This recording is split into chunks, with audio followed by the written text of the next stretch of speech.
नमस्कार दर्शक बंधु सुभद्रा योजना को नहीं आसला बड़ खबर।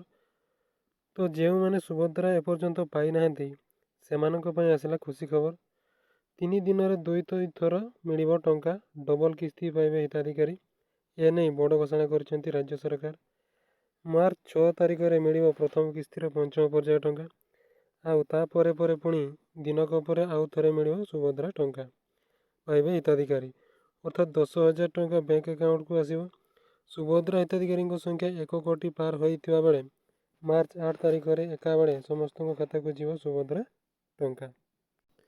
यह द्वारा 1 कोटी अधिक हिताधिकारी उपकृत हेबे।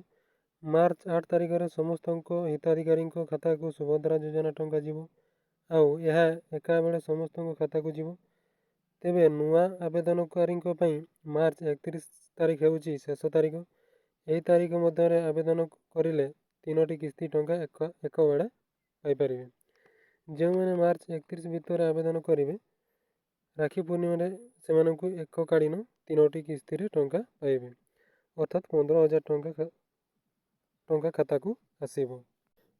एवं जो मैंने एपर्यंत आवेदन करते किंतु सुभद्रा टंका पाई ना तो से माने प्रथम किस्तिर पंचम पर्याय टंका मार्च 6 दिज्व एवं 6 जदि आप न पाइबे तेरे मार्च 8 रे मध्य आपको सेकेंड किस्ती दिज्व।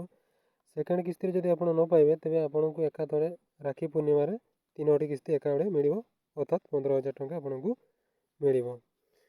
तो जो मैंने एपर्यंत सुभद्रा आवेदन करना से यथाशीघ्र जा जनसेवा केन्द्र को जाई निजर सुभद्रा योजना आवेदन कर दिंतु कारण मार्च 8 रे सुभद्रा योजनार द्वितीय किस्ती टंका मिलवा को जाउची। तो वीडियोटी जदि भल लगे तो वीडियो गोटे लाइक करदे एवं चैनल को सब्सक्राइब करना चैनल को सब्सक्राइब